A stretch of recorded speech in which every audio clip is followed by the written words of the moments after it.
चला मने उलगडूया। मूल्यांची जपणूक आणि मूल्य संवर्धनास नैतिकता, प्रामाणिकता, तथ्य आणि सत्याची दिली तर त्यातून चांगल्या संपत्तीची निर्मिती होईल। विविध क्षेत्रांतील विदेशी कंपन्यांसाठी आपले बुद्धिवैभव खर्च होतेच, पण त्यासोबतच या बुद्धीचा वापर आपल्या देशासाठी अधिक प्रमाणात व्हायला हवा, असा सल्ला माजी केंद्रीय मंत्री आणि भाजपचे ज्येष्ठ नेते प्रकाश जावडेकर यांनी तरुणाईला दिलाय। व्यवसाय करताना स्वतःचे छंद जोपासा, ते तुम्हाला ताणतणावापासून मुक्त ठेवतील, तुमची एकाग्रता वाढेल, जिज्ञासा, सतत शिकण्याची वृत्ती जागी ठेवा, तुमच्यातील विद्यार्थी जागा ठेवा, असं आवाहनही जावडेकर यांनी केलं आहे। The Institute of Chartered Accountants of इंडियाच्या Board of Studies ICAI Pune शाखा आणि विकास शाखेच्या वतीने CA विद्यार्थ्यांसाठी आयोजित 2 दिवसीय राष्ट्रीय परिषदेच्या उद्घाटनावेळी प्रकाश जावडेकर बोलत होते। महालक्ष्मी लॉन्स येथे आयोजलेल्या या 2 दिवसांच्या राष्ट्रीय परिषदेत देशभरातून 2000 पेक्षा अधिक विद्यार्थी सहभागी झाले आहेत। प्रसंगी ICAIच्या केंद्रीय समितीचे सदस्य CA चंद्रशेखर चितळे आणि CA संजीव कुमार सिंघल, ज्येष्ठ सनदी लेखापाल डॉक्टर SB झावरे, विभागीय समिती सदस्य CA रेखा धामणकर आणि CA अभिषेक धामणे, ICAI पुणे शाखेचे अध्यक्ष CA सचिन मिनियार, परिषदेच्या समन्वयिका आणि विकासा चेअरपर्सन CA प्रज्ञा बम, उपाध्यक्ष CA प्रणव आपटे, सचिव CA निलेश येवलेकर, खजिनदार CA नेहा फडके, कार्यकारिणी सदस्य CA Sarika दिंडोकर, CA Pritesh Munot, CA Nandkumar कदम, विकासाचे व्हाईस चेअरमन श्रेयस नवले, सचिव संयोगिता कुलकर्णी, खजिनदार वेदांत वेदुआ, सहसचिव प्रांजल देवकर, सहखजिनदार जय एडे पाटील, संपादक वैभव अंभोरे आदी उपस्थित होते। बोलो भारत माता की जय। पहले तो खुशबूदार शुरुआत है। पूना में 2 दिन से ठंड आई है और बारिश से थोड़ी मुक्ति मिली है, तो मुझे लगता है कि ये ठंड भी बहुत अच्छी रहेगी। और हम दूसरा, अभी जोरदार तालियों से स्वागत कीजिए विमेन्स वर्ल्ड कप विनर्स।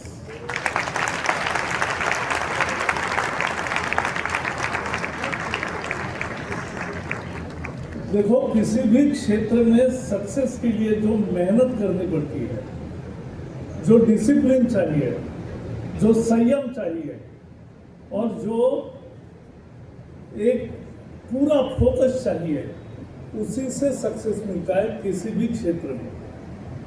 और इसलिए महिलाओं ने जिस तरह से काम किया और जो विजय भारत को दिलाया, ये एक बहुत बड़ी घटना है। 200 साल पहले महिलाएं सीखती भी नहीं थी। पुणे में ही महर्षि कर्वे और महात्मा फुले जी और सावित्रीबाई फुले, उन्होंने महिलाओं का शिक्षा शुरू की, तो उनको गालियां भी पड़ी, पत्थर भी पड़े, गोबर भी पड़ा। तो महिलाओं आज वहां से, मोदी जी का तो सपना है कि नारी शक्ति कैसी हो, तो आज फाइटर जेट भी चलाती है, फाइटर नौका भी चलाती है, सबमरीन भी चलाती है और सभी क्षेत्रों में आज महिलाओं का वर्चस्व है। हमारे देश के राष्ट्रपति भी द्रौपदी मुर्मू है। तो महिलाओं के ये खेल का जितना सबने देखा, ये रिकॉर्ड हो गया इस बार। 36 crore people watch it online on TV and ground पे तो जलसा था, वो देखने लायक था। तो ये महिला चैंपियनशिप भी हमें प्रेरणा देती है कि हमें कैसी मेहनत करनी चाहिए, तो हम विजयी होंगे, सफल होंगे। जो डिटर्मिनेशन थी वो दिख रही थी। हर एक के आउट होने के बाद दूसरी खिलाड़ी आती तो कोई ये नहीं हुई थी, झुकी नहीं थी। तो ये भारत का विशेष है। और महिलाओं की 2 विशेषताएं, पुरुष मुझे माफ करें लेकिन समझने की जरूरत है। महिलाओं में 4 विशेष क्वालिटीज है जो पुरुषों में कम होती है। महिलाओं में care, compassion, consistency and courage ये सबसे ज़्यादा होता है, ये मेरा अनुभव है। और इसलिए this is our asset. 50% workforce पानी ये खींचता है आवाज।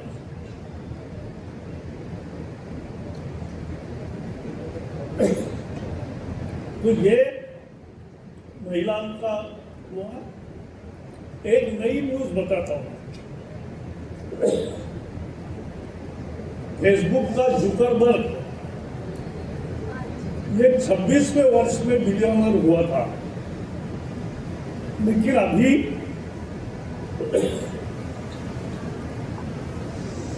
22 साल के 3 लड़के कैलिफोर्निया में बिलियनर बन गए। 22 साल। अब में से भी बहुत लोग 22 साल के होंगे। और नाम सुनिए, आदर्श हिरेमठ, सूर्य वीरा एंड ब्रेडन फूडी। उन्होंने क्या किया? उन्होंने वर्कर करके एक कंपनी निकाली। एक तरह से रिक्रूटमेंट एजेंसी बहुत है, लेकिन रिक्रूटमेंट के लिए एक प्लेटफॉर्म तैयार किया वर्कर ने, और दुनिया की सारी बड़ी कंपनियां उनसे लेने लगी, क्योंकि स्किल सेट्स उन्होंने करेक्ट चूज किए, बहुत फिल्टर लगाए और सही लोग दे रहे हैं जहां उनको जरूरत है वहां। तो ये आज उनका वैल्यूएशन $10 बिलियन हुआ है। और ये 3 जो लड़के हैं 22 साल के, उनका आज stake share value $2 billion each है, यानी 15,000 करोड़ के मालिक आज वो 22 साल की उम्र में हो गए। ये जो धामनकर जी कह रही थी थिंक बिग एक्ट बिग, वो उसी का नमूना है कि ये डिटर्मिनेशन से होता है। और वो किया उन्होंने, बहुत अच्छी नई टेक्नोलॉजी का उपयोग करके ये फिल्टर्स तैयार किए और उसका उपयोग हुआ। जैसे चित्रा जी ने उल्लेख किया कि वंदे भारत का, वंदे मातरम का आज 150वां साल शुरू हुआ है। ये पूरे साल भर चलेगा।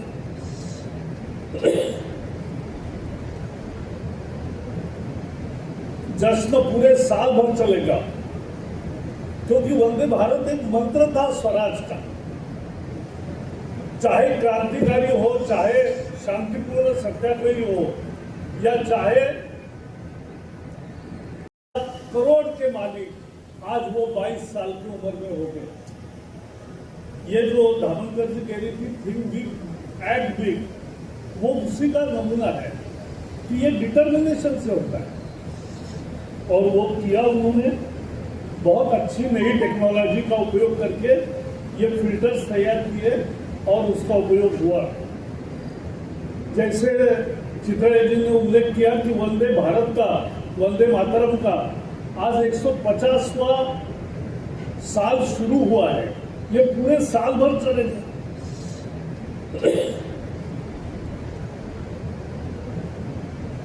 जश्न पूरे साल भर चलेगा, क्योंकि वंदे भारत एक मंत्र था स्वराज का। चाहे क्रांतिकारी हो, चाहे शांतिपूर्ण सत्याग्रही हो, या चाहे नेताजी सुभाष बाबू की फौज हो, सबका मंत्र था वंदे मातरम।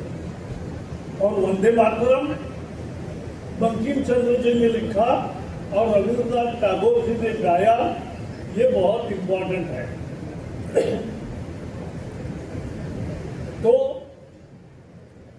ये वंदे भारत, वंदे मातरम, यह हमें बहुत जोर से इस देश में गूंज उठानी है एक साल भर के लिए। अभी भी कहेंगे हम एक बार जोरदार, वंदे वंदे। आखिर चार्टर्ड अकाउंटेंट आप सब हो रहे हैं, अच्छी चीज है। और मैंने आपको क्षितिज दिखाए at 22 billion each. So ये हो सकता है। चाहिए क्या? Ethical practice, faith in ethical practice, honesty. Honesty माने सबसे ऑनेस्टी की कठिन परीक्षा होती है कि मेरे साथ जो कलीग है वो दूसरे शॉर्टकट्स अपना रहा है और उसको थोड़ा फायदा हो रहा है, लेकिन हमारी निष्ठा तब भी एथिकल प्रैक्टिस पर रहनी चाहिए। यह ऑनेस्टी का मुद्दा है। इंटीग्रिटी, आपका पूरा व्यक्तित्व ये चाहिए कि हम देश के लिए काम कर रहे हैं। खुद का तो फायदा होगा ही, होना भी चाहिए, लेकिन हम देश के लिए काम कर रहे हैं। ये इंटीग्रिटी, नेशन गोल, ये महत्वपूर्ण है। ऑब्जेक्टिविटी, ऑब्जेक्टिविटी क्या है? ऑब्जेक्टिविटी ये जो सच दिखाई दे रहा है वही बोलना है, वही काम करना है। और कॉन्फिडेंशियलिटी, वो तो अपना धर्म है कि जिसका इसका काम किया तो उसको नहीं बताऊंगा, तो ये करना चाहिए। प्रोफेशनल कॉम्पिटेंस चाहिए और प्रोफेशनल बिहेवियर चाहिए। और सबसे बड़ा मुझे लगता है एथिकल प्रैक्टिस में हम्बलनेस चाहिए। जिनके पैर जमीन पर रहते हैं वही आसमान में ऊंची लगाते हैं, छलांग लगाते हैं। तो ये बहुत महत्वपूर्ण है कि हम्बल चाहिए। और मैंने बहुत बड़े बड़े उद्यमी देखे हैं, बहुत बड़े अमीर लोग देखे हैं, लेकिन जो ओरिजिनल अमीर है, मेहनत से हुए हैं, वो सब के सब बहुत हम्बल रहते हैं, ग्राउंडेड रहते हैं। और इसलिए हमें भी ये समझना चाहिए। अब मैं जो मुख्य विषय मेरे मन में है वो आज बताना चाहता हूं। आज सीए जगत में अकाउंटिंग और कंसल्टेंसी में सबसे बड़े ज्यादा 4 ब्रांड्स कौन से हैं? Deloitte, Ernst and young, PwC और KPMG। आप में से भी बहुत लोग चाहते होंगे ना कि हम एप्लीकेशन करेंगे, इन संस्थाओं में जाएंगे। मत जाइए, हम हमारी संस्था तैयार करेंगे। ये युद्ध पकड़ के चलना। India will create its own brand. There were restrictions from government side also earlier. Now all are removed. Now we can have multidisciplinary accounting consultancy, and as Chitaleji was saying, you are architect also, you are, he said, Zavreji said, you are architect, you are everything. So that all need to come together, and we have to create Indian brand in like big force. So after 10 years we will meet, we will be discussing big 5 of India, that is the international brands. That is what where we should aim and move forward. मैं एक आंकड़े बताना चाहता हूं और वो बहुत revealing है। डेलॉइट का पिछले साल का आय टर्नओवर $70 बिलियन डेलॉइट का।